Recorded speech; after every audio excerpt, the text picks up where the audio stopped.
আজ থাকছে ঢাকার বায়তুল মোকাররম জাতীয় মসজিদ নিয়ে প্রতিবেদন। বায়তুল মোকাররম জাতীয় মসজিদ বাংলাদেশের জাতীয় মসজিদ। মসজিদটি রাজধানী ঢাকার প্রাণকেন্দ্র পল্টনে অবস্থিত। 1968 সালে মসজিদটির নির্মাণ কাজ সম্পন্ন হয়। এর স্থাপত্য শৈলী অত্যন্ত দৃষ্টিনন্দন। তৎকালীন পাকিস্তানের বিশিষ্ট শিল্পপতি আব্দুল লতিফ বাওয়ানি ও তার ভাতিজা ইয়াহিয়া বাওয়ানির উদ্যোগে এই মসজিদ নির্মাণের পদক্ষেপ গৃহীত হয়। মসজিদটিতে একসাথে 40,000 মুসল্লি নামাজ আদায় করতে পারে। ফলে ধারণ ক্ষমতার দিক দিয়ে এটি বিশ্বের 10ম বৃহত্তম মসজিদ। আব্দুল লতিফ ইব্রাহিম বাওয়ানি প্রথম ঢাকাতে বিপুল ধারণ ক্ষমতা সহ একটি বৃহত্তর মসজিদ নির্মাণের পরিকল্পনার কথা প্রকাশ করেন।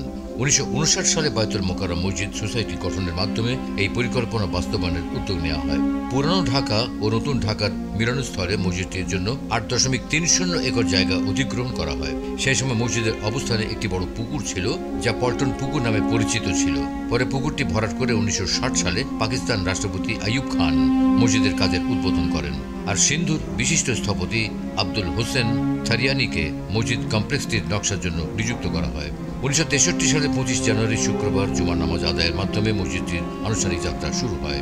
মসজিদটিতে মুঘল স্থাপত্য শৈলীর ঐতিহ্যগত বৈশিষ্ট্যের পাশাপাশি বেশ কিছু আধুনিক স্থাপত্য শৈলীর নিদর্শন রয়েছে। মক্কাতে অবস্থিত পবিত্র কাবা ঘরের অনুরূপে তৈরিকৃত বায়তুল মোকাররমের বৃহৎ ঘনক্ষেত্রটি একে বিশেষ বৈশিষ্ট্যমণ্ডিত করেছে, যা এই মসজিদটিকে বাংলাদেশের অন্য যে কোনো মসজিদ থেকে আলাদা করেছে।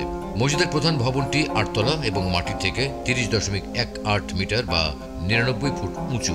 এর নিচতলা রয়েছে বিপণী বিতান ও বিশাল মার্কেট, আর দোতলা থেকে 6 তলা পর্যন্ত প্রতি তলায় নামাজ আদায় করা হয়। এর দক্ষিণ ও উত্তর পাশে অজু করার জন্য জায়গা রয়েছে।